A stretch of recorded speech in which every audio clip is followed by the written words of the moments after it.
ابو موسیٰ اشعری کہتے ہیں کہ ایک سفر میں ہم رسول اللہ صلی اللہ علیہ وسلم کے ساتھ تھے. جب ہم کسی وادی میں اترتے تو لا الہ الا اللہ اور اللہ اکبر کہتے اور ہماری آوازیں بلند ہو جاتی. تو نبی صلی اللہ علیہ وسلم نے فرمایا، اے لوگو اپنی جانوں پر رحم کرو، کیونکہ تم کسی بہرے یا غائب کو نہیں پکار رہے، وہ تو تمہارے ساتھ ہی ہے، بے شک وہ سننے والا اور تم سے بہت قریب ہے. اس کا نام برکتوں والا ہے اور اس کی عظمت بہت ہی بڑی ہے. تو اللہ سبحانہ وتعالی قریب ہے، اس کو ہم چاہیں تو دل ہی دل میں پکاریں، سرگوشیوں کے انداز میں پکاریں یا اونچی آواز میں پکاریں، وہ ہر حال میں سنتا ہے، اور جب وہ سنتا ہے تو جواب بھی دیتا ہے اور ہماری دعائیں قبول بھی کرتا ہے.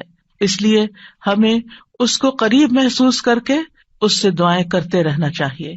تو وہ دعا کی قبولیت کے اعتبار سے قریب ہے، دعا کو سننے کے لحاظ سے قریب ہے، اپنے علم کے اعتبار سے سب لوگوں کے قریب ہے، اور خاص طور پر عبادت کرنے والوں اور پکارنے والوں کے قریب ہے. یعنی اس کا قرب دو طرح کا ہے، ایک عام قرب ہے جو سب کے لیے ہے، اور ایک خاص قرب ہے جو اس کے خاص بندوں کے لیے ہے، اور وہ خاص بندے جو عبادت گزار ہیں، جو اس کا ذکر کرتے ہیں، جو اس کے شکر کرنے والے ہیں. تو اللہ سبحانہ تعالیٰ ان کی دعاؤں کو قبول کرتا ہے، ان کی مدد کرتا ہے اور انہیں نیک کاموں کی توفیق عطا کرتا ہے. یہاں پر آپ دیکھ رہے ہیں کہ فَإِنِّي قریب کہہ کے بندے اور رب کے درمیان کوئی فاصلہ نہیں رکھا گیا اس اعتبار سے کہ کوئی اور واسطہ ہو.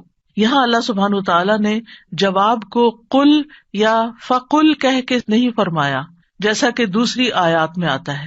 جتنے بھی سوال صحابہ کرام نے رسول اللہ صلی اللہ علیہ وسلم سے کیے تو ان کے جواب میں اللہ تعالیٰ نے فرمایا قل، آپ انہیں بتا دیجئے. لیکن یہاں پر قل بھی نہیں آیا، ڈائریکٹ فَإِنِّي قریب، اذا سألک عبادی انی فإنی قریب، یعنی بیچ میں کوئی واسطہ نہیں لایا گیا. تو اس سے یہ پتہ چلتا ہے کہ ہمارے اور ہمارے رب کے بیچ میں کسی اور واسطے اور کسی اور وسیلے کی ضرورت نہیں. اور جب اللہ تعالیٰ نے یا عبادی کہہ دیا تو اس میں سارے بندے شامل ہو جاتے ہیں، چاہے وہ نیک ہوں یا بد ہوں، بڑے ہوں یا چھوٹے ہوں، گناہگار ہوں یا بہت پرہیزگار ہوں، کوئی بھی ہو، جو بھی اپنے رب کو پکارتا ہے رب اس کی پکار کو سنتا ہے اور وہ قریب ہے. لہٰذا جب ہمارا رب قریب ہے اور مجیب ہے، جیسا کہ آپ جانتے ہیں پروگرام کا نام بھی قریب مجیب اسی لیے رکھا گیا کہ ہمارا اگر اپنے رب سے تعارف ہو جاتا ہے، ہم اپنے رب کو پہچان جاتے ہیں کہ ہم کس کو پکار رہے ہیں اور وہ کہاں ہے، تو جتنا جتنا ہمارا یہ یقین ہوگا کہ وہ ہمارے قریب ہے اور وہ سنتا ہے اور جواب دیتا ہے، اتنی ہی زیادہ محبت اور توجہ کے ساتھ، اخلاص کے ساتھ ہم دعا کریں گے انشاءاللہ. اور پھر آپ دیکھیے کہ اللہ تعالیٰ ہماری دعاؤں کو ضائع نہیں کرتا. اجیب دعوت الداعی اذا دعانی، مطلب یہ ہے کہ جو بھی مجھ سے مانگتا ہے وہ کچھ پا کے ہی لوٹتا ہے، وہ نامراد نہیں ہوتا. جیسے زکریا علیہ السلام نے کہا تھا کہ وَلَمْ أَكُنْ بِدُعَائِكَ رَبِّ شَقِيًّا، کہ اے رب تجھے پکار کر تو میں کبھی بدبخت ہوا ہی نہیں، کبھی مایوس ہوا ہی نہیں، کبھی محروم ہوا ہی نہیں. جب بھی تجھے پکارا تجھ سے کچھ پا ہی لیا.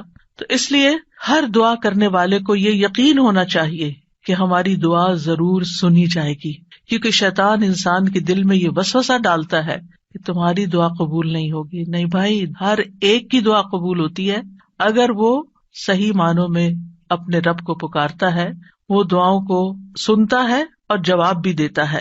ضرورت اس بات کی ہے کہ ہم اپنے دل کو حاضر کر کے اللہ سے مانگیں، اخلاص کے ساتھ مانگیں، اور قبولیت کے جو اوقات ہیں یا جو علامات ہیں ان کو سامنے رکھتے ہوئے مانگیں. اور پھر ساتھ یہ بھی کہا گیا فَلْيَسْتَجِيبُوا لِي وَلْيُؤْمِنُوا بِي لَعَلَّهُمْ يَرْشُدُونَ، کہ انہیں چاہیے کہ وہ بھی میری بات مانیں. یعنی اگر یہ چاہتے ہیں کہ میں ان کی دعائیں قبول کروں تو پھر انہیں بھی چاہیے جب میں انہیں پکارتا ہوں، ایک تو یہ ہے نا کہ ہم اللہ تعالیٰ کو پکارتے ہیں، اور ایک اللہ تعالیٰ بھی ہمیں پکارتے ہیں. یعنی اللہ سبحانہ تعالیٰ کب پکارتے؟ ہر اذان میں پکار آتی ہے، حی علی الصلاۃ حی علی الفلاح. تو پھر ہم کیا کرتے ہیں؟ کیا واقعی ہم صلاح کی طرف جاتے ہیں یا نہیں؟ اسی طرح قرآن مجید میں بہت دفعہ یا ایھا الذین آمنوا کہہ کے ہمیں پکارا گیا ہے، اے لوگو جو ایمان لائے ہو. یا ایھا الناس کہہ کے تمام انسانوں کو پکارا گیا ہے. تو کیا ہم انسان بھی اپنے رب کی پکار کو سنتے ہیں؟ کیا ہم بھی جواب دیتے ہیں؟ کیا ہم بھی اس کی طرف بڑھتے ہیں؟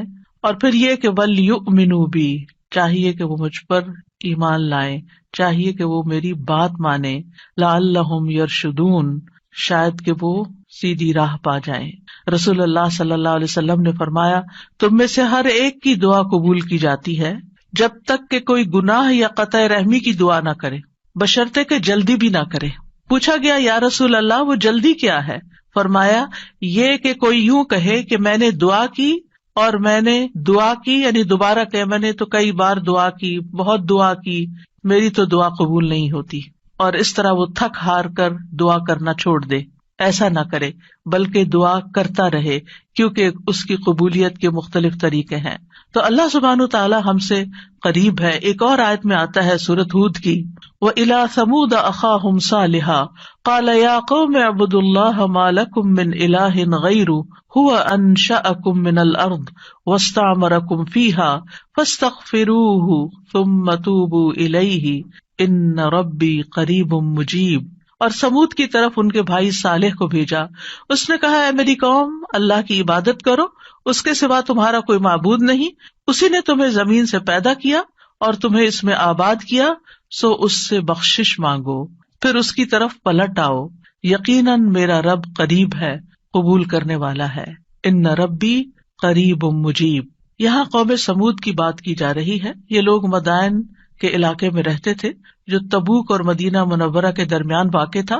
صالح علیہ السلام نے اپنی قوم کو ایک طرف اللہ سبحانہ تعالیٰ کی عبادت کی دعوت دی، توحید کی دعوت دی کہ صرف وہی تمہارا معبود ہے جس نے تمہیں پیدا کیا، جس نے تمہیں زمین میں آباد کیا، لہٰذا تم شرک سے اجتناب کرو، صرف اللہ کی طرف رجوع کرو۔ کیوں؟ اس لیے کہ وہ بہت قریب ہے، اپنے بندوں کی دعائیں سنتا ہے۔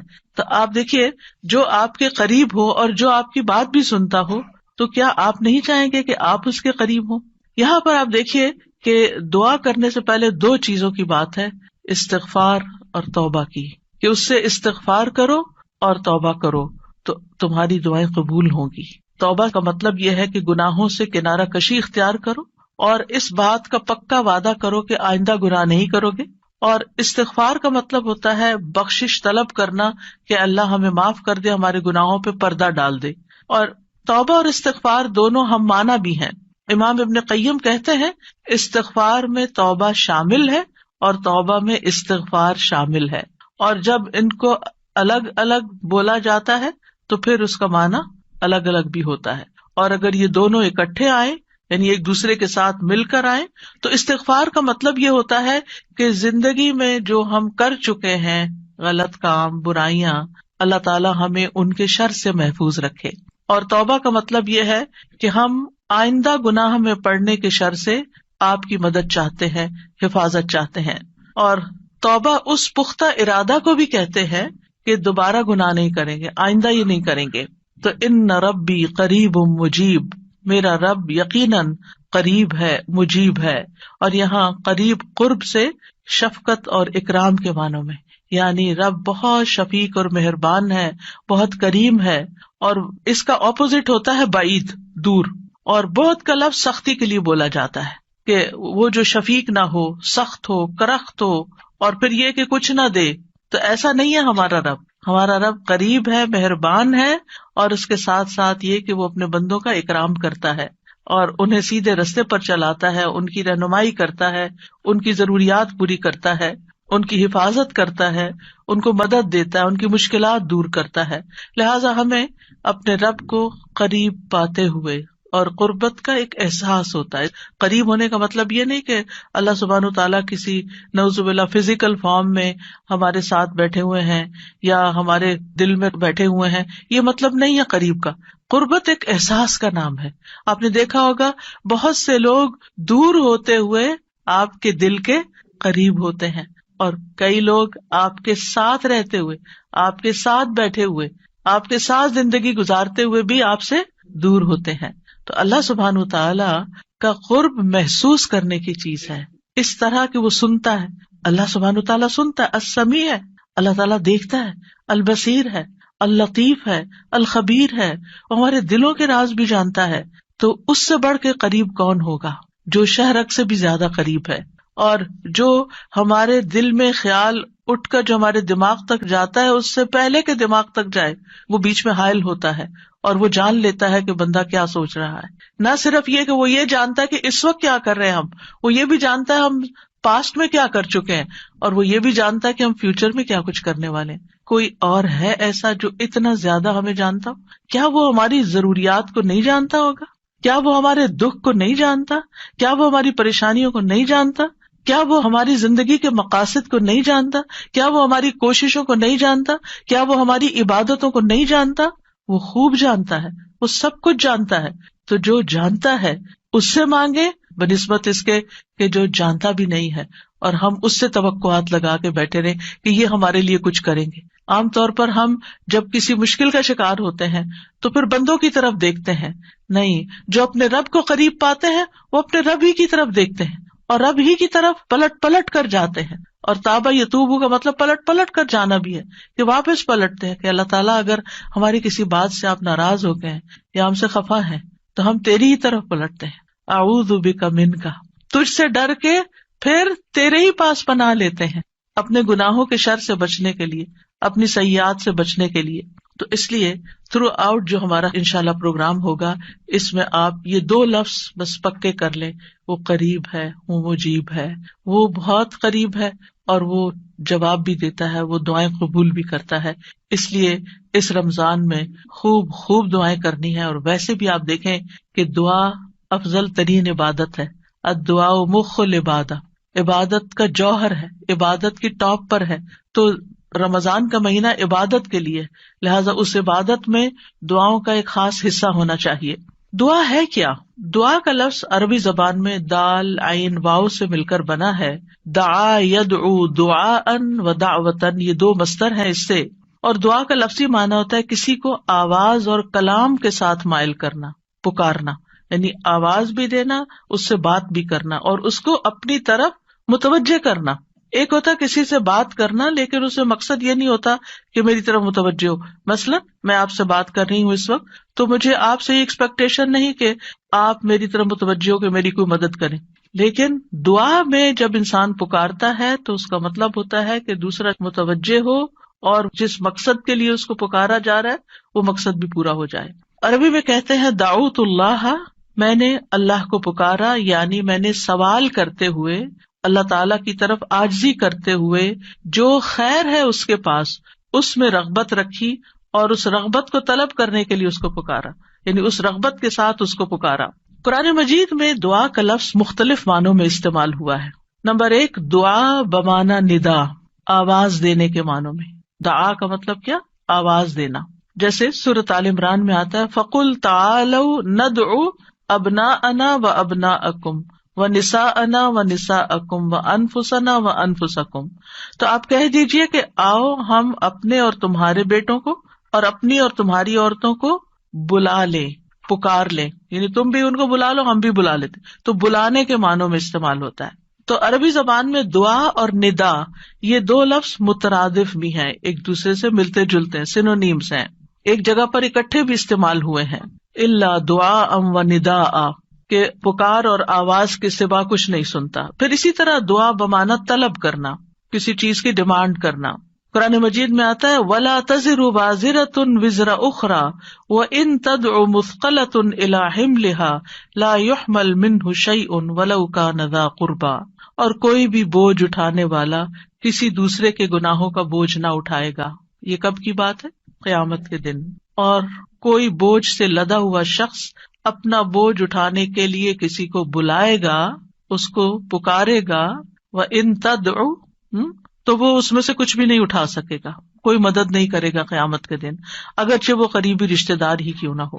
تو کسی کو مدد کے لیے بلانا، آؤ میرا سامان اٹھاؤ، میرا بوجھ اٹھاؤ، اس کے لیے بھی لفظ دعا جس میں ایک طلب پائی جاتی ہے استعمال ہوتا ہے. اسی طرح دعا کا لفظ بمعنی قول، بات کے بھی استعمال ہوتا ہے. قرآن مجید میں آتا ہے فما کان دعواہم اذ جاءہم بأسنا الا ان قالوا انا كنا ظالمین.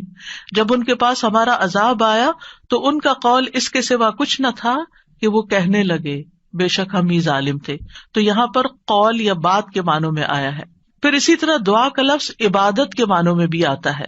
سورۃ کہف میں نوجوانوں کا جو قصہ آتا ہے جس میں وہ اب ایمان کو بچانے کے لیے غار کی طرف جا رہے تھے تو اللہ تعالیٰ نے ان کے بارے میں فرمایا وَرَبَطْنَا عَلَىٰ قُلُوبِهِمْ إِذْ قَامُوا فَقَالُوا رَبُّنَا رَبُّ السَّمَاوَاتِ وَالْأَرْضِ لَن نَّدْعُوَ مِن دُونِهِ إِلَٰهًا لَقَدْ قُلْنَا إِذًا شَطَطًا. اور ہم نے ان کے دلوں کو مضبوط کر دیا جب وہ اٹھ کھڑے ہوئے تو کہنے لگے ہمارا رب تو آسمانوں اور زمین کا رب ہے، ہم ہرگز اس کے سوا کسی الہ کو نہیں پکاریں گے، یعنی اس کی عبادت نہیں کریں گے، اور اگر ہم ایسا کریں تو یقیناً ہم نے ناانصافی کی بات کی. تو دعا بمعنی عبادت.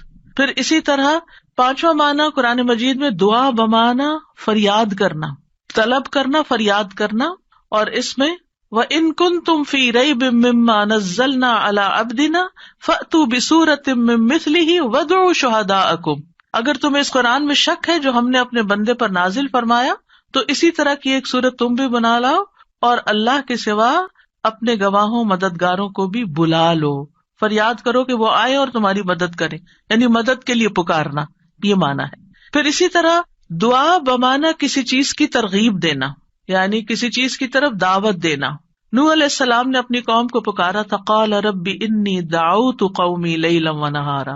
اس نے کہا ہے میرے رب، بے شک میں نے اپنی قوم کو رات اور دن پکارا، ان کو دعوت دیتا رہا دین کی طرف، اپنے رب کی طرف. اور اس میں معنی عبادت کا بھی ہے کہ اللہ کی عبادت کرو تو عبادت کی دعوت میں ان کو دیتا رہا. پھر اسی طرح دعا بمعنی منسوب کرنا، نسبت دینا.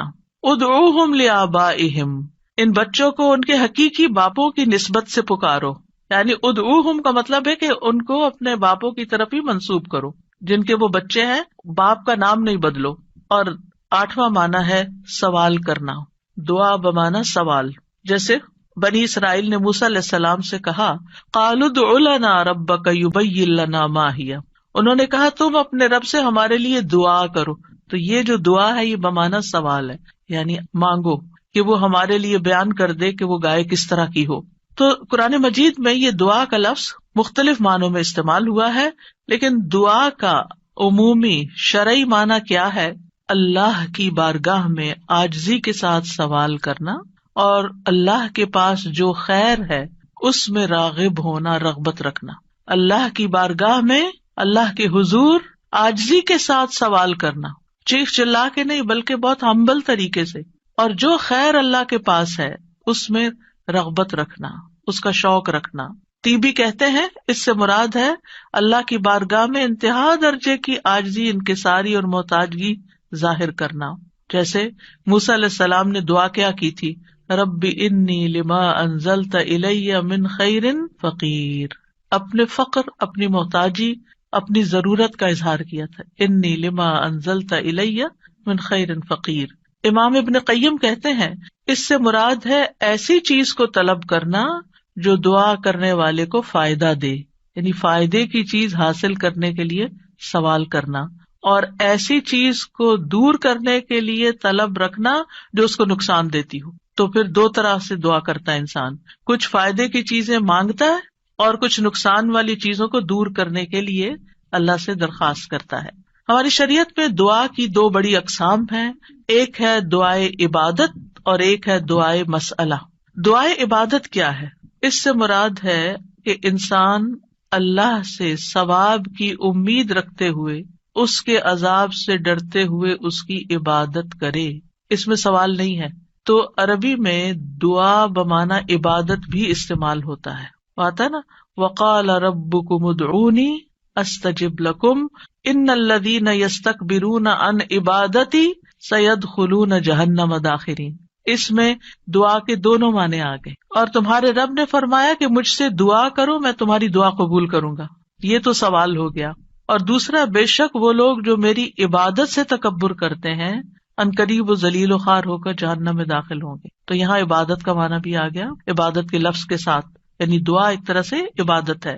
تو دعائے عبادت کیا ہے کہ انسان اللہ سے ثواب کی امید رکھتے ہوئے، اس کے عذاب سے ڈرتے ہوئے اللہ کی عبادت کرے، جیسے نماز پڑھے، روزہ رکھے، قرآن کی قرأت کرے، تسبیح کرے، صدقہ کرے، اللہ کی طرف لوگوں کو دعوت دے، تعلیم کا کام کرے. تو انسان ان میں سے جو بھی عبادت کا کام کرے گا وہ دراصل اللہ کی طرف راغب ہوگا. کیونکہ دعا میں رغبت پائی جاتی ہے. اور جو شخص مثلا نماز پڑھتا ہے تو گویا وہ زبان حال سے دعا کر رہا ہوتا ہے، اللہ سے بخشش مانگ رہا ہوتا ہے کہ اللہ تعالیٰ ہمارے اوپر رحم کیجیے، ہم نے جو گناہ کیے ہیں آپ ان کو معاف کر دیجیے. کیونکہ نماز بذات خود کیا کرتی ہے؟ بلاؤں کو ٹالتی ہے، گناہوں کو معاف کرنے کا ذریعہ ہے. ٹھیک ہے. اچھا، صدقہ کیا کرتا ہے؟ گناہوں کی آگ بجھاتا ہے. ٹھیک ہے نا. تو یہ جو گناہوں کی آگ کا بجھنا ہے، یہ ہم بول کے بھی کہہ سکتے اللہ ہمیں جہنم کے عذاب سے بچا، تو وہ ہماری زبان بول رہی ہوتی. لیکن جب ہم صدقہ دے رہے ہوتے ہیں تو گویا ہمارا عمل جو ہے وہ اسی چیز کا تقاضا کر رہا ہے کہ ہم اپنے اوپر سے گناہوں کا بوجھ اتارنا چاہتے ہیں. تو ایک دعا سوال کے انداز میں ہوتی ہے اور ایک دعا حال کے ساتھ بیان ہو رہی ہوتی ہے، عمل کے ساتھ ہو رہی ہوتی ہے. اور دوسری جو دعائیں مسئلہ ہے جس میں مانگنے کی دعا ہوتی ہے، تو وہ یہ ہے کہ انسان دنیا اور آخرت کی کوئی بھی بھلائی طلب کرنے اور دنیا اور آخرت کے نقصان کو دور کرنے کا سوال اللہ سے ہی کرے. دنیا اور آخرت کی کوئی بھی بھلائی مانگنا اور دنیا اور آخرت کے کسی بھی نقصان سے بچنا، یہ بس اللہ ہی سے کرے اس کا سوال. یہ دعائیں مسئلہ ہے، جس سوال کرنے والی، یعنی وہ دعا جس میں ہم سوال کرتے ہیں. کن چیزوں کا سوال کرتے ہیں؟ دنیا اور آخرت دونوں. آخرت نہیں بھولنی. ربنا آتنا فی الدنیا حسنۃ وفی الآخرۃ حسنۃ وقنا عذاب النار. تو دنیا اور آخرت کی حسنہ مانگنا اور دنیا اور آخرت کے عذاب سے، مصیبت سے بچنا. وقنا عذاب النار، سب سے بڑی مصیبت تو آگ ہے نا، یعنی اس کی کوئی تکلیف انسان کو پہنچے. نبی صلی اللہ علیہ وسلم نے فرمایا دعا عبادت ہے. قال الدعاء هو العبادۃ قال ربکم ادعونی استجب لکم. تمہارے رب کا فرمان ہے میں پکارنے والے کی دعا قبول کرتا ہوں جب وہ مجھے پکارتا ہے.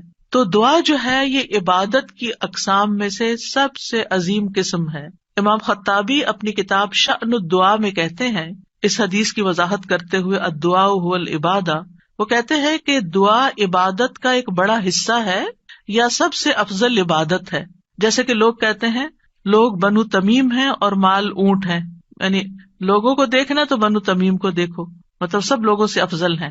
نبی صلی اللہ علیہ وسلم اسی سے تھے نا، اور ان کی تعداد بھی زیادہ تھی. اور اسی طرح عربوں کے ہاں مال کی سب سے بڑی قسم اونٹ ہوا کرتے تھے. وہ کہتے مال تو اصل میں اونٹ ہے اور لوگ تو بنو تمیم ہی ہے.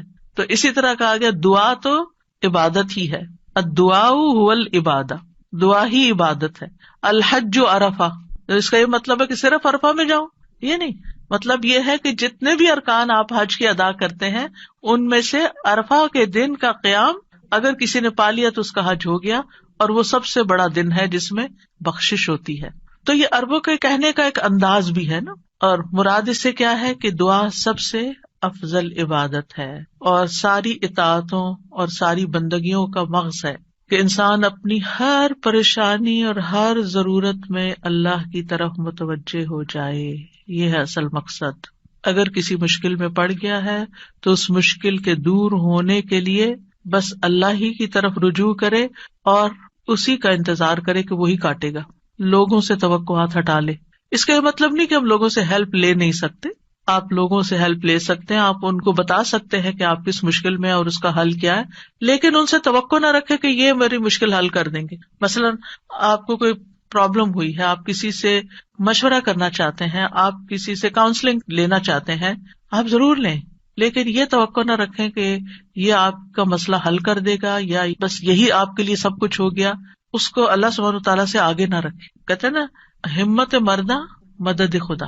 ہمت آپ نے کرنی ہے، کوشش آپ نے کرنی، مدد اللہ نے کرنی ہے. دعا کی بھی ہمت ہوتی ہے اور دعا کے لیے بھی ایک ایفرٹ لگانی پڑتی ہے اور اس کے لیے یکسو ہونا پڑتا ہے. خصوصاً آپ دیکھیں کہ جب کسی بڑی پریشانی کے نتیجے میں انسان کے ہوش اڑ جاتے ہیں، اوسان خطا ہو جاتے ہیں، اس کو کچھ سمجھ نہیں آتی، تو ایسی صورت میں انسان اپنے خیالات کو مجتمع کر کے، فوکس کر کے، پوری توجہ کے ساتھ اللہ کی طرف جب متوجہ ہوتا ہے تو یہ ہے اصل میں دعا کی روح.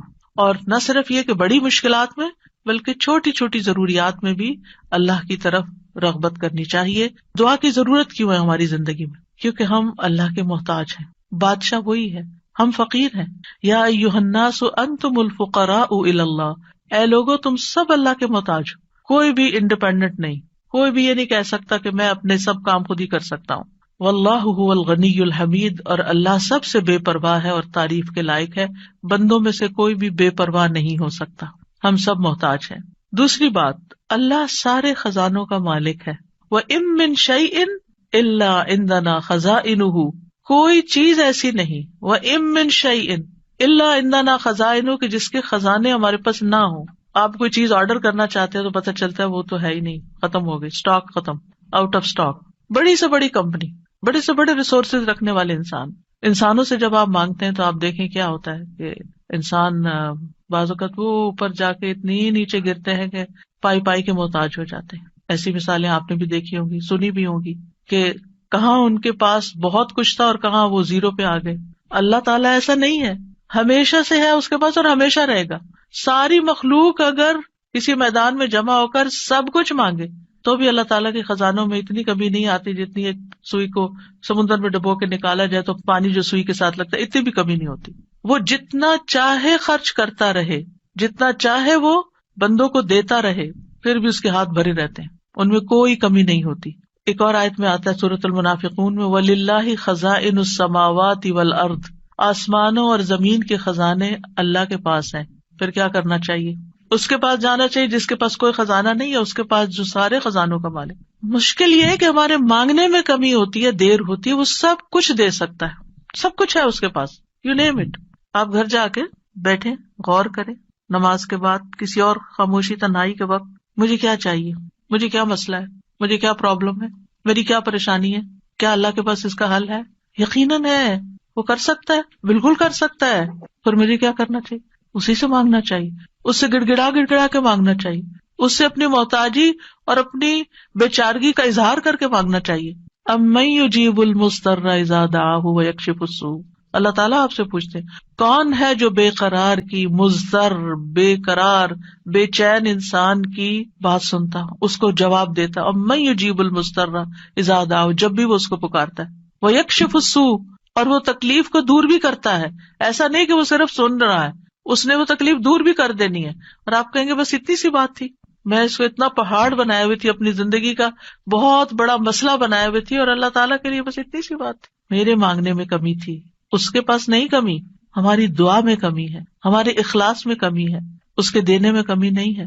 اس طرح پکارا کرے نا کہ اللہ تعالیٰ آپ تو دے کر کسی کمی کا شکار نہیں ہوتے، لیکن میری کمی پوری ہو جائے گی. پھر آپ دیکھیں ہر بھلائی دینے اور ہر تکلیف دور کرنے پہ قادر ہے. سورۃ الانعام میں آتا ہے وَإِن يَمْسَسْكَ اللَّهُ بِضُرٍّ فَلَا كَاشِفَ لَهُ إِلَّا هُوَ وَإِن يَمْسَسْكَ بِخَيْرٍ فَهُوَ عَلَى كُلِّ شَيْءٍ قَدِيرٌ. اگر اللہ تجھے کوئی تکلیف پہنچائے تو اس کے سوا کوئی دور کرنے والا نہیں، اور اگر وہ تجھے کوئی بھلائی پہنچائے تو وہ ہر چیز پر پوری طرح قادر ہے. وہ سب کچھ کر سکتا ہے، وہ قادر ہے. نہ آپ کی کوئی خیر اور بھلائی کو لے جا سکتا ہے، کیونکہ عام طور پہ ہم وہم کا شکار رہتے ہیں کہ اگر میری اس نعمت کا کسی کو پتہ چل گیا تو پھر کیا ہوگا، شاید وہ نظر ہی لگ جائے اور نعمت چھین ہی جائے.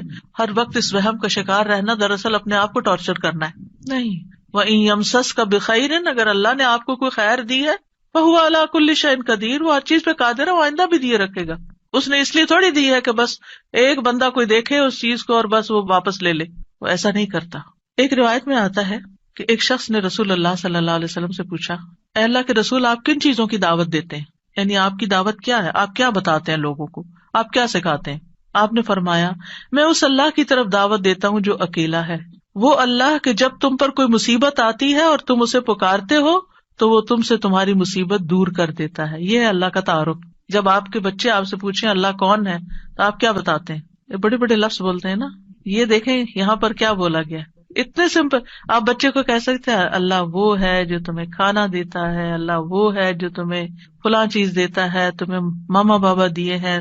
جو جو بچے کی ضرورت ہوتی ہے ایج کے حساب سے آپ اس اعتبار سے بچے کو اللہ کا تعارف کرا سکتے ہیں، ان چیزوں کے ساتھ جو نظر آتی ہیں اور جو اس کی پسند کی ہیں کہ وہ ہے اللہ. پھر آپ نے فرمایا کون ہے اللہ کہ جب تم کسی بیابان اور جنگل میں راستہ بھول جاؤ اور تم اس سے دعا کرو تو وہ تمہیں واپس پہنچا دیتا ہے. اور صرف جنگل بیابان نہیں، اب تو خیر GPS وغیرہ کی سہولت موجود ہے، اس کے باوجود بھول جاتے ہیں نا، اس کے باوجود غلط ٹرن لے لیتے ہیں، کبھی پہلے اور کبھی بعد میں. GPS فریز ہو جاتے ہیں، نیٹ چلا جاتا ہے، روڈ میپ ختم ہو جاتا ہے، کئی مسائل ہیں. تو کبھی بھی راستہ بھولیں تو ہم پہلی بات یہ سوچیں کہ اللہ سے دعا کرتے ہیں اللہ راستہ دکھا دے. راستہ بھولنے پر مجھے کبھی ٹینشن نہیں, میں ہمیشہ سوچتی ہوں اللہ پہنچا دے گا, ہو جائے گا, کوئی مسئلہ نہیں. اللہ کے تو علم ہے نا. میں تو کہتی ہوں کہ آپ کو پتا ہے نا کہاں ہے, بس وہاں لے جائیں. ہمیں نہیں پتا, آپ کو تو پتا ہے نا. تو جب آپ اللہ سے مانگتے ہیں, کبھی لاڈ پیار سے, کبھی اس کی کسی صفت کا واسطہ دے کر, کبھی اپنی عاجزی محتاجی ظاہر کر کے, تو وہ ضرور سنتا ہے. پھر فرمایا وہ ذات کہ جب تم قحط سالی میں مبتلا ہوتے ہو اور تم اس سے دعا کرتے ہو تو وہ تم پر پیداوار ظاہر کر دیتا ہے, یعنی تمہاری پیداوار اگا دیتا ہے زمین سے. یہ ہے اللہ, یہ اللہ کا تعارف. پھر آپ دیکھیے کہ ہم کیوں اللہ سے مانگے, کیونکہ زمین و آسمان کی ساری مخلوق اللہ ہی سے مانگتی ہے, تو ہم کیوں نہ مانگے.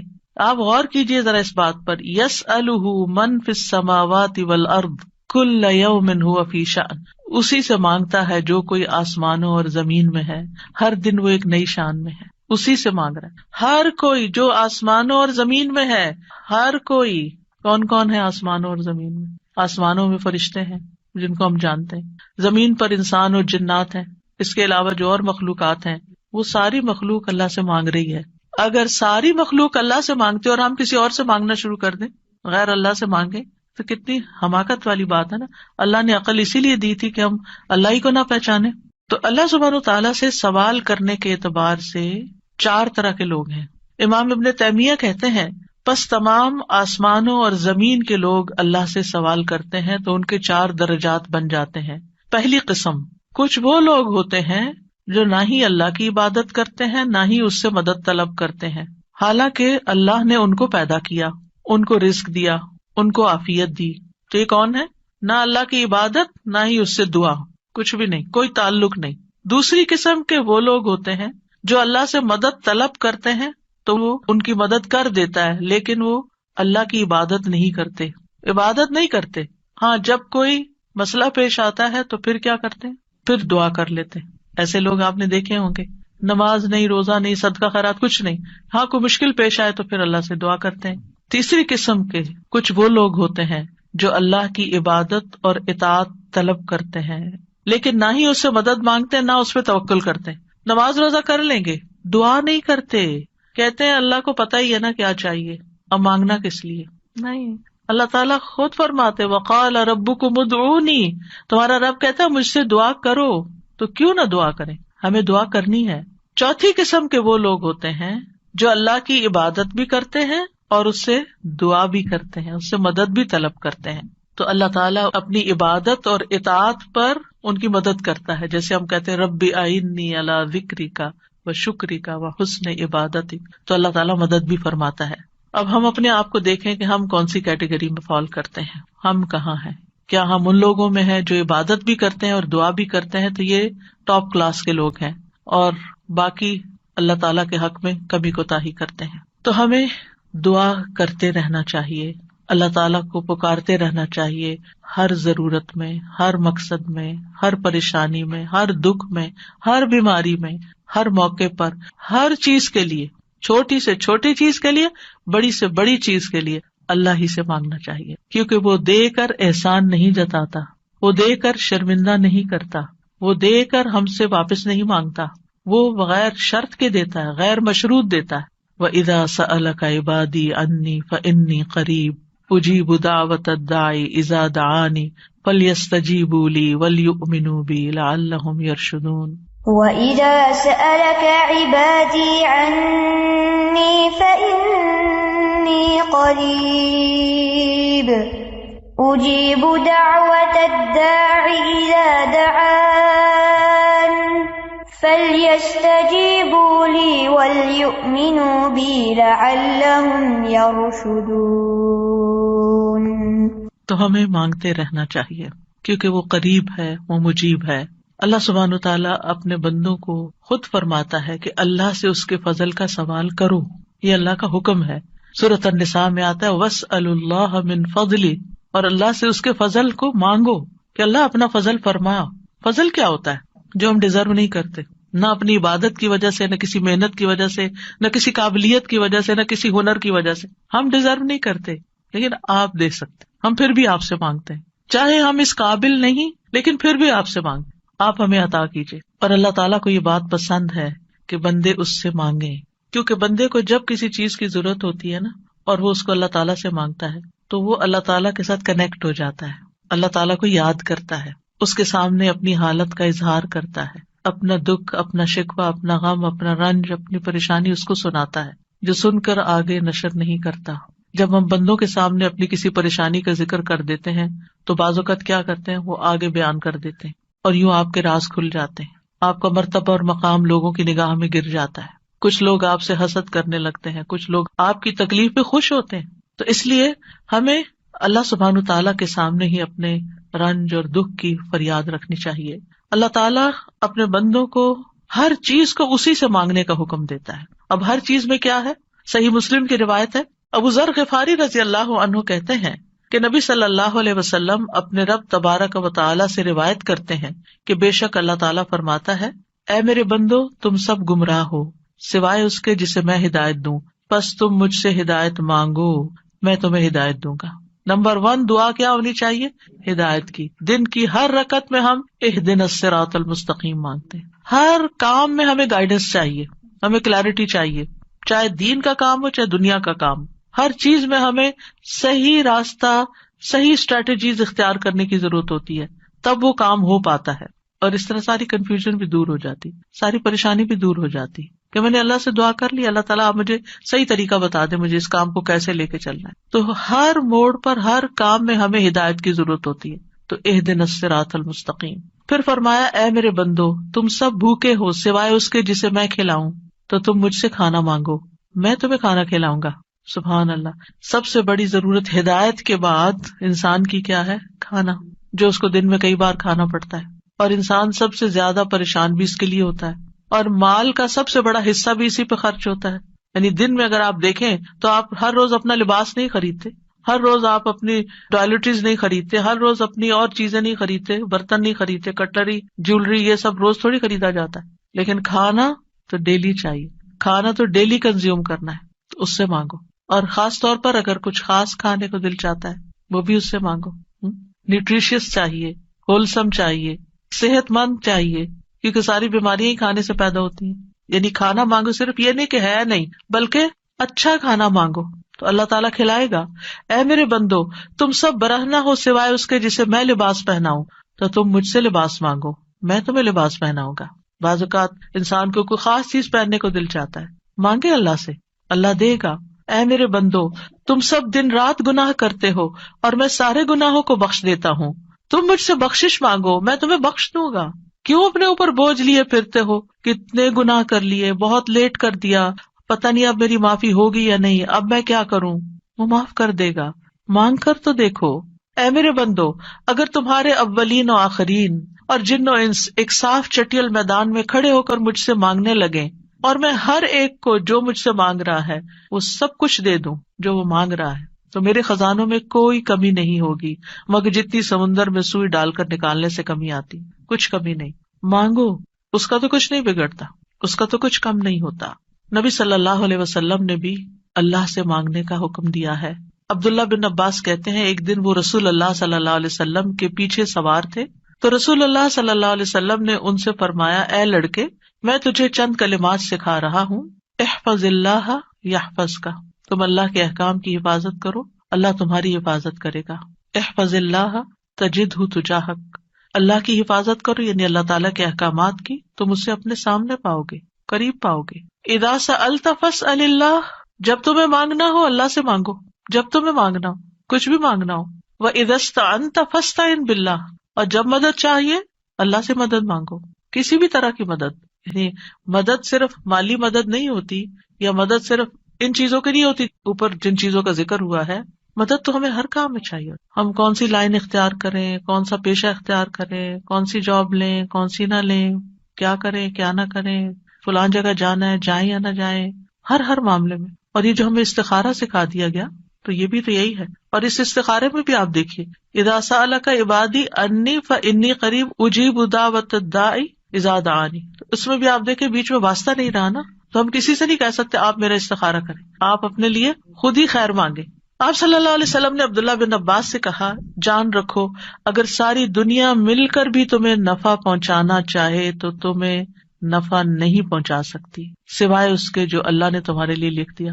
اور اگر وہ سارے مل کر تمہیں کوئی نقصان دینا چاہیں, نقصان نہیں دے سکتے سوائے اس کے جو اللہ نے تمہارے لیے لکھ دیا. کتنا بڑا توکل سکھاتی ہے یہ بات. کتنی فکریں, پریشانیاں اور دل سے اور دماغ سے بالکل آف لوڈ ہو جاتی. کچھ نہیں ہوتا, کوئی کچھ نہیں بگاڑ سکتا.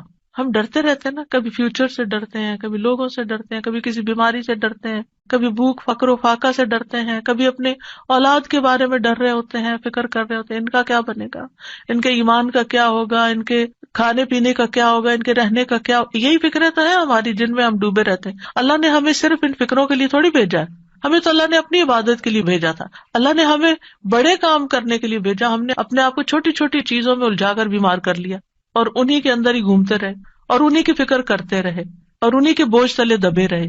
جبکہ ہمیں تو کنتم خیر امت اخرجت للناس, تم بہترین امت ہو, تمہیں تو انسانیت کے لیے پیدا کیا گیا تھا, تمہیں تو اوروں کے لیے پیدا کیا گیا تھا کہ تم خود بھی ہدایت پر اور انہیں بھی اللہ کی طرف بلاؤ. اور تم صرف اپنی ہی ذات میں کھو گئے اور صرف اپنے ہی غم لے کر بیٹھ گئے اور صرف اپنی ہی پریشانیوں میں دن رات رہے. ان سب چیزوں کو تو اللہ کے حوالے کرنے کی ضرورت ہے, وہ ٹیک کیئر کرے گا. ان تنصروا اللہ ینصرکم, اگر تم اللہ کی مدد کرو گے اللہ تمہاری مدد کرے گا, اور وہ ضرور کرے گا. تم اوروں کی فکر کرو, اللہ تمہاری کرے گا. تو اس لیے ہمارے کرنے کا کام کیا, احفظ اللہ یحفظک, حفاظت چاہیے. تم اللہ تعالیٰ کے احکامات کی حفاظت کرو, جو تمہیں کہا جا رہا ہے وہ پابندی سے کرو, باقی کام اللہ کا ہے. اور پھر احفظ اللہ تجدہ تجاہک, جب تم اللہ کے بن جاؤ گے نا تو پھر اللہ کو بہت قریب پاؤ گے. پھر آپ دیکھیے کہ اللہ کے نزدیک دعا سے زیادہ کوئی چیز معزز نہیں.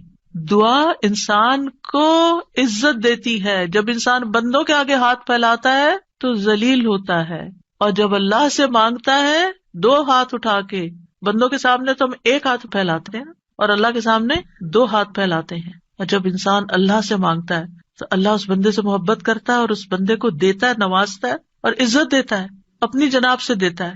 اور جب بندوں سے مانگتے ہیں تو وہ کبھی دیتے ہیں کبھی نہیں دیتے, اور کبھی دے کے اذیت بھی دیتے ہیں, اور پھر احسان جتاتے ہیں, دکھ دیتے ہیں, ذلیل کرتے ہیں, بعض اوقات آپ کی انا کو مجروح کر دیتے ہیں, آپ کی عزت کو مجروح کر دیتے ہیں, آپ کو بعض اوقات بدنام کر دیتے ہیں. تو اللہ کے نزدیک دعا سے زیادہ کوئی چیز معزز نہیں. لیس شیء اکرم علی اللہ من الدعاء. پھر یہ کہ اللہ تعالیٰ دعائیں سنتا ہے. وَلَقَدْ نَادَانَا نُوحٌ فَلَنِعْمَ الْمُجِيبُونَ. یقیناً نوح نے ہمیں پکارا تو ہم بہت اچھے قبول کرنے والے ہیں. ہم نے ان کی سنی, ہمیں کیوں بتایا جا رہا ہے تاکہ تم بھی پکارو, تمہاری بھی سنی جائے گی. ابراہیم علیہ السلام نے کیا کہا تھا, ان ربی لسمیع الدعاء, میرا رب تو یقیناً دعا سننے والا ہے, وہ تو ضرور سنتا ہے. اور پھر خاص طور پر جو مضطر ہو, بے چین ہو, بے قرار ہو, لاچار ہو, امن یجیب المضطر اذا دعاہ ویکشف السوء. یہ لاچار کون ہوتا ہے؟ ابن عباس کہتے ہیں اس سے مراد وہ شخص ہے جس کی ایسی ضرورت ہو جو اس کو مشقت میں ڈال دے, یعنی مصیبت میں پڑ جائے انسان, چاہے اندر قلبی روحانی طور پر, چاہے مالی طور پر, چاہے صحت, یعنی کسی بھی اعتبار سے جو چیز اس کو مشکل میں ڈال دے, مشقت میں. یہ لاچاری ہوتی ہے, یہ کہتے ہیں ڈپینڈنسی جیسے ہو جاتی ہے دوسروں پر. سدی کہتے ہیں کہ اس سے مراد وہ شخص ہے جس کے پاس کوئی ہیلا چارہ قوت باقی نہ رہے, یعنی دنیا میں اس کا کوئی وسیلہ سبب نہیں رہا, تنہا رہ گیا, وہ سنتا ہے. ذنون کہتے ہیں اس سے مراد وہ شخص ہے جو اپنے تعلقات کو اللہ کے سوا سب سے کاٹ دے, بس اللہ ہی ہے میرا. ابو جعفر کہتے ہیں کہ اس سے مراد مفلس شخص ہے جس کے پاس کچھ نہیں.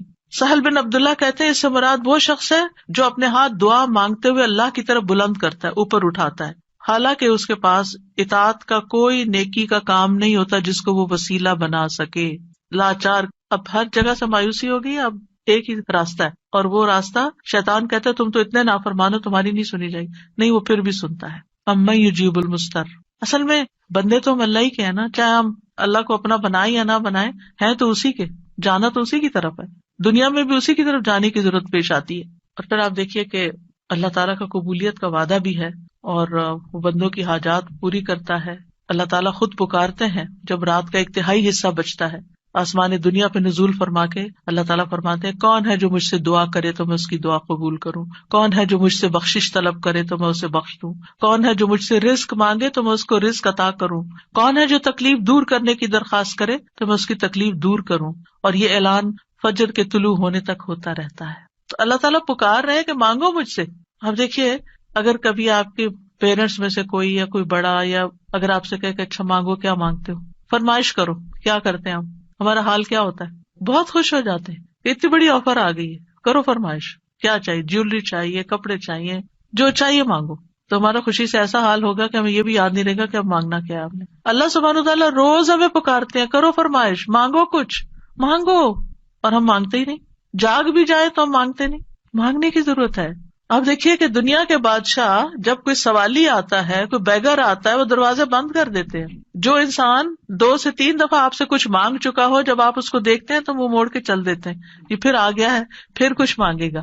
کیا اللہ تعالیٰ بھی ایسا کرتا ہے؟ 100 بار آئے آپ اس کے پاس, 100 بار عطا کرے گا. وہ اپنا دروازہ بند نہیں کرتا, وہ اپنی دولت نہیں چھپاتا, وہ تمہارے لیے ہر روز رات کو دروازہ کھولتا ہے, آ جاؤ تم میری طرف, مانگو مجھ سے.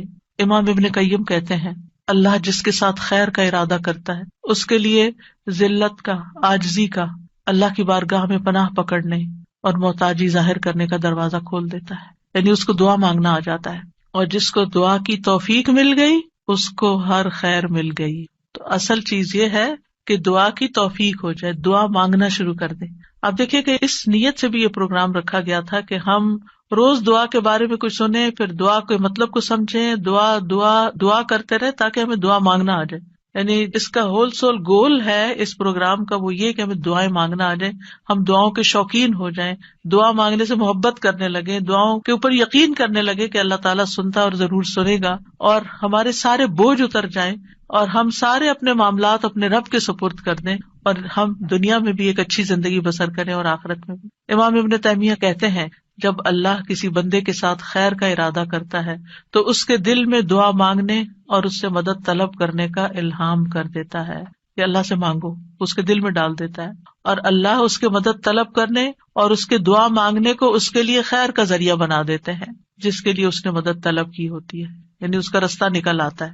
تو دعا مانگنے کے فائدے کیا ہیں؟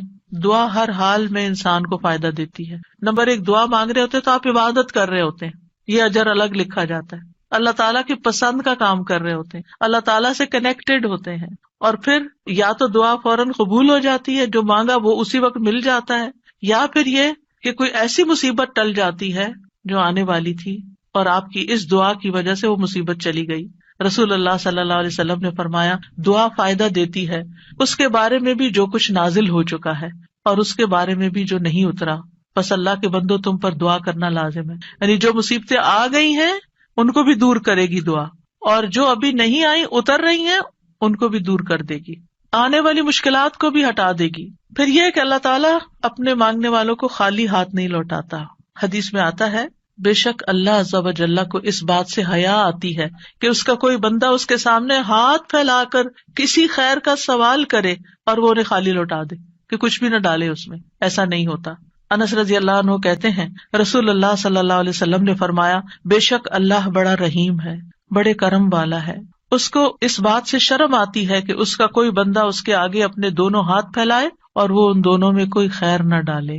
وہ ایسا نہیں کرتا. جو مسلمان بھی اپنی حاجت اللہ کے آگے رکھ دیتا ہے اللہ تعالیٰ اسے ضرور نوازتا ہے, ضرور دیتا ہے. رسول اللہ صلی اللہ علیہ وسلم نے فرمایا جو مسلمان اپنا چہرہ اللہ کے سامنے گاڑ کر, یعنی پورے فوکسڈ طریقے سے توجہ کے ساتھ کسی چیز کا سوال کرتا ہے وہ اس کو وہ چیز ضرور عطا کرتا ہے, خواہ جلدی عطا کرے یا ذخیرہ کر کے رکھ لے اس کے لیے اگلی دنیا میں عطا کرے, لیکن ملتا ضرور ہے. اور پھر آپ دیکھیے اس آیت میں اللہ تعالیٰ نے کوئی شرط نہیں رکھی, یعنی جو مانگو گے میں دوں گا, یہ نہیں کہا تم یہ کر کے آنا پھر میں دوں گا. بعد میں کہا کہ ٹھیک ہے تم بھی میری بات مانا کرو, ریکمینڈیڈ ہے یہ بات, لیکن شرط نہیں ہے کہ تم نے مانی تو پھر ہی میں بھی تمہاری مانوں گا. اور پھر آپ دیکھیے کہ یہ ہمارا فرض بنتا ہے کہ ہم اپنی دعاؤں میں اخلاص پیدا کریں, ورنہ اللہ تعالیٰ تو ہر ایک کو نیک بد گناہگار حتیٰ کہ ابلیس کی بھی دعا قبول کر لیتا ہے. دعا کے سبب تقدیر بدل جاتی ہے. حدیث میں آتا ہے قضاء کو صرف دعا ہی بدل سکتی ہے اور نیکی کے علاوہ کوئی چیز عمر کو نہیں بڑھا سکتی. نیکی کرتے جاؤ انشاءاللہ عمر بھی لمبی ہوگی اور نیکیوں کی مزید توفیق ہوگی. دعا کی وجہ سے آزمائشیں ٹل جاتی ہیں. امام غزالی کہتے ہیں بس جان لے کہ قضاء و قدر میں سے یہ بھی ہے کہ اللہ آزمائشوں کو دعا کے ذریعے ٹال دیتا ہے. چنانچہ دعا آزمائشوں اور بلاؤں کو ٹالنے اور رحمت کے حصول کا سبب ہے, جیسا کہ ڈھال تیروں کو ٹالنے اور واپس لوٹانے کا سبب ہے. یعنی کہ جو شیلڈ ہے اس سے آپ پروٹیکٹڈ ہوتے ہیں. اور جیسے پانی زمین سے نباتات نکالنے کا سبب ہے، یعنی آپ پودا لگاتے ہیں اس میں پانی لگاتے ہیں تو اس میں سے کچھ نکل آتا ہے. جن لوگوں کے گارڈنز ہیں وہ تو یہ تجربہ کرتے ہی ہوں گے کہ جب سمر آتی ہے اور وہ ڈالتے ہیں کچھ تو پھر اس میں سے ننھی منی کونپلیں نکلتی ہیں. لیکن اگر نہیں تو میں آپ سب کو ریکمینڈ کروں گی کہ اللہ الخالق کی تخلیق کو دیکھنے کے لیے گھر میں ہی کوئی مٹی کا پاٹ رکھ لیجئے اور اس میں کوئی بیج ڈال دیجئے اور ان بیجوں کے پھوٹنے اور چھوٹی چھوٹی کونپلیں نکلنے کے عمل کو دیکھیے. آپ کو اللہ پہ اتنا پیار آئے گا، اتنی محبت آئے گی. یہ اللہ کی تخلیق کی نشانیاں ہیں نا، اور اس سے اللہ کی پہچان ہوتی ہے. انسان اللہ کے قریب ہوتا ہے، اللہ کی قدرت نظر آتی ہے. تو اب امام غزالی کہتے ہیں کہ جیسے پانی زمین میں ڈالیں اور بیج سے کچھ نکلے گا، یہ پانی ڈالنا سبب ہے بیج پھوٹنے کا، ایسے ہی دعا سبب ہے خیر ملنے کا. مانگو تاکہ تمہیں ملے. بہت کچھ تو وہ ہمیں بن مانگے بھی دے رہا ہے، ہم نے وہ مانگا بھی نہیں ہوتا جو کچھ وہ ہمیں دیتا ہے، لیکن اس سے زیادہ اگر تم مانگو گے تو پھر والا وہ کیوں نہیں دے گا. اور پھر وہ کہتے ہیں کہ جیسے ڈھال تیر کو لوٹاتی ہے اور دونوں ایک دوسرے کی مدافعت کرتے ہیں، اسی طرح دعا اور آزمائش آپس میں زور آزمائی کرتے ہیں. آزمائش اوپر سے اتر رہی ہوتی ہے اور دعا نیچے سے چڑھتی ہے اور بیچ میں جا کے وہ ان کی لڑائی ہوتی ہے. دعا کہتی ہے واپس چلو، اس بندے پہ نہیں آنا. تو اس لیے بہت ضروری ہے کہ ہم اللہ تعالیٰ سے مانگتے رہیں. اور آپ دیکھیں کتنی دعائیں ایسی ہیں جنہوں نے تاریخ کا رخ پھیر دیا، شر سے خیر کی طرف، بہتر سے بہترین کی طرف. ابراہیم علیہ السلام کی دعا کی مثال، انہوں نے مانگا تھا ربنا وابعث فیہم رسولا منہم یتلو علیہم آیاتک ویعلمہم الکتاب والحکمت ویزکیہم انک انت العزیز الحکیم. 2500 سال بعد دعا قبول ہوئی. محمد الرسول اللہ صلی اللہ علیہ وسلم دنیا میں تشریف لائے اور انسانی تاریخ کا دھارا بدل گیا. ابو امامہ کہتے ہیں میں نے کہا اللہ کے رسول صلی اللہ علیہ وسلم آپ کے اس کام کی ابتدا کیسے ہوئی، یعنی آپ نے یہ جو سب کچھ کیا ہے بگننگ کہاں سے تھی؟ کہا میرے باپ ابراہیم علیہ السلام کی دعا سے. آپ بھی اپنے بچوں کے لیے، نسلوں کے لیے، اپنے شاگردوں کے لیے دعائیں کیا کریں. معلوم نہیں ان میں سے کون آپ کی دعا کی وجہ سے کوئی ایسا خیر کا کام کر جائے جو آپ کے لیے بہترین صدقہ جاریہ بن جائے. تو دوسروں کے لیے دعائیں کرنے میں بخل سے کبھی کام نہ لیں. بعض اوقات کچھ کام ہم خود نہیں کر پاتے، نہ اس کے قابل ہوتے، نہ ہماری اتنی زندگی ہے، نہ اتنی سخت ہمت اور صلاحیت، لیکن ہم جب دوسروں کے لیے وہی دعائیں کرتے ہیں تو اللہ سبحانہ تعالیٰ ان کے ذریعے وہ سارا ثواب اور خیر ہم تک واپس پہنچا دیتا ہے. ہم سب لوگ، انسان، باقی مخلوقات بھی نبی صلی اللہ علیہ وسلم کی آمد کی وجہ سے رحمت پاتے ہیں. آپ رحمت للعالمین ہیں اور اس دعا کی وجہ سے دائمی خیر اور بھلائی پا رہے ہیں. پھر نوح علیہ السلام کی دعا.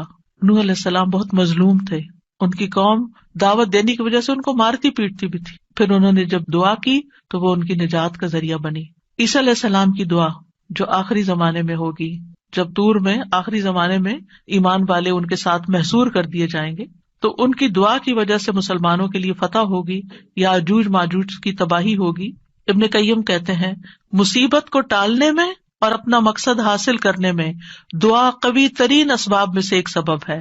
یہ تمام دوائیوں سے زیادہ مفید ہے. دعا ساری دوائیوں سے زیادہ مفید ہے. یہ آزمائشوں کی دشمن ہے. دعا آزمائشوں کی دشمن ہے. یہ آزمائشوں کو دور دھکیلتی ہے، ان سے زور آزمائی کرتی ہے، ان کو واقع ہونے سے روکتی ہے، جو واقع ہو چکی ہوں ان کو ختم کرتی ہے، ان کو ہلکا کر دیتی ہے. اور یہ مومن کا ہتھیار ہے. یعنی اگر دعا آزمائش سے زیادہ طاقتور ہو تو آزمائش ختم ہو جاتی ہے. یعنی بعض اوقات ہم کہتے ہیں آزمائش نہیں ختم ہو رہی کیونکہ ہماری دعا ابھی کمزور ہے، اس کو اور اسٹرانگ کریں. اگر آزمائش سے کمزور ہو تو آزمائش کبھی ہو جاتی ہے. اور وہ دونوں ایک دوسرے کا مقابلہ بھی کرتی ہیں، ایک دوسرے کے ساتھ جھگڑا کرتی ہیں. پھر یہ ہے کہ دعا ساری خیر اور بھلائی لے آتی ہے، جامع الخیر ہے. دعاؤں کے سبب بیماریاں دور ہوتی ہیں. امام ابن تیمیہ کہتے ہیں بہت سے مریض ایسے ہیں جو بغیر دوا کے صرف دعا کی وجہ سے یا دم یا دل کی مضبوطی کے ساتھ اور اچھے توکل کے ساتھ شفا پا لیتے ہیں، دوا کے بغیر ہی ٹھیک ہو جاتے ہیں. دعا سے ہم و غم دور ہوتا ہے، ڈپریشن دور ہوتا ہے. اور خاص طور پر وہ جو غم کی دعا ہے نا وہ پڑھنی چاہیے. اللہم انی اعوذ بک من الہم والحزن. پریشانیاں دور ہوتی ہیں. انسان کو دعا کی وجہ سے وہاں سے رزق ملتا ہے جہاں سے انسان سوچ بھی نہیں سکتا، اس کا گمان بھی نہیں ہوتا. اللہ تعالیٰ کی ناراضگی دور ہوتی ہے، اور جو آدمی اللہ سے نہیں مانگتا اللہ اس سے ناراض ہوتا ہے. دعا سے بندے کو غیر اللہ کی محبت اور غلامی سے آزادی ملتی ہے، اللہ تعالیٰ کا قرب ملتا ہے. اور انسان کو مناجات کی لذت ملتی ہے. جب انسان اپنے رب سے باتیں کرتا ہے نا تو اس کی ایک اور ہی خوشی ہوتی ہے, اور انسان کو پھر وہ چیز ملنے سے زیادہ وہ دعا کرنے میں اور سرگوشیاں کرنے میں اور اللہ سے باتیں کرنے میں مزہ آنے لگتا ہے, گویا اس کو سب کچھ مل گیا. سلف صالحین اس بات کو بہت پسند کرتے تھے. ان میں سے ایک کہتے ہیں, مجھے اللہ کی بارگاہ میں حاجت ہوتی ہے تو میں اس سے وہ حاجت مانگتا ہوں تو اللہ میرے لیے اپنے ساتھ مناجات کرنے, اپنی معرفت اور اپنے لیے عاجزی کرنے اور اس کے سامنے خوشامد کا دروازہ کھول دیتا ہے. تو ان چیزوں کے ہوتے ہوئے میں یہ پسند کرنے لگتا ہوں کہ اللہ تعالیٰ میری دعا پوری کرنے کو ڈیلے کر دے, مؤخر کر دے, تاکہ میں یہ دعا کرنے کا لطف اٹھاتا رہوں. تو اللہ سبحانہ تعالیٰ سے دعا ہے کہ اللہ تعالیٰ ہمیں دعا کا معنی اور مفہوم سمجھنے کی توفیق عطا فرمائے اور ہمیں اس کی اہمیت کا احساس دلا دے, اور ہم واقعی اس طرح دعا مانگے جیسے دعا مانگنی چاہیے. اللہ تعالیٰ ہمیں آئندہ رمضان میں اور اس کے علاوہ بھی اس دعا کی عبادت سے فائدہ اٹھانے کی توفیق دے کہ ہم اپنے رب کے بن جائیں اور ہمارا رب ہم پر رحم فرما دے. السلام علیکم. اتنا خوبصورت لیکچر. میں سوچ رہی تھی کہ جیسے آپ نے کہا نا قریب اور مجیب, تو جب آپ نے کہا نا قریب, تو میں سوچتی کہ ارسپیکٹو آف کہ ہماری دعا قبول ہو یا نہ ہو, جو ایک سینس آف کلوزنس اللہ سبحانہ تعالیٰ کے ساتھ فیل ہوتی ہے, دیٹ از ریئلی گریٹ. بالکل. تو ایک اور چیز میں نے یہ پوچھنی تھی کہ جیسے ہم کہتے ہیں نا کہ انسان اپنے لیے شر کو ایسے مانگتا ہے جیسے خیر مانگ رہا ہے, اور ہم ادھر سے یہ کریں کہ اللہ سبحانہ تعالیٰ ہماری دعا قبول ضرور کرتے ہیں, تو پھر جب ہم اس طرح کے کوئی مانگ رہے ہوتے ہیں تو پھر یہ ہوتا ہے کہ وہ قبول نہیں ہوگی دعا, وہ اللہ پہ چھوڑ دیتے ہیں نا ہم. جی. پھر وہ ہمارے لیے جو چاہتا ہے کرتا ہے, اسی لیے وہ بعض دعائیں روک لیتا ہے. ہم سمجھتے ہیں ہمارے لیے خیر ہے, حالانکہ وہ شر ہوتا ہے, تو اللہ تعالیٰ اس کو قبول نہیں کرتے, روک دیتے, کیونکہ وہ ہمارے لیے ہم سے زیادہ ہم پر مہربان ہے. ایک اور جیسے حضرت زکریا نے اس نادا ربہ نداء خفیہ, تو وہ جو ندا ہے انہوں نے تو اللہ سے وہ مانگ رہے تھے نا چپکے سرگوشیاں, تو وہ پھر دل میں, تو وہ پھر ندا وہ دعا کے سینس میں آئے گی, کیونکہ دعا میں آپ نے ڈیفینیشن بتائی نا کہ ہم اللہ سے مانگ رہے ہوتے ہیں. جی. مناجات ان کو کہتے ہیں بیسیکلی جو دل میں باتیں کرتے ہیں نا, سرگوشیاں کرتے ہیں اللہ تعالیٰ.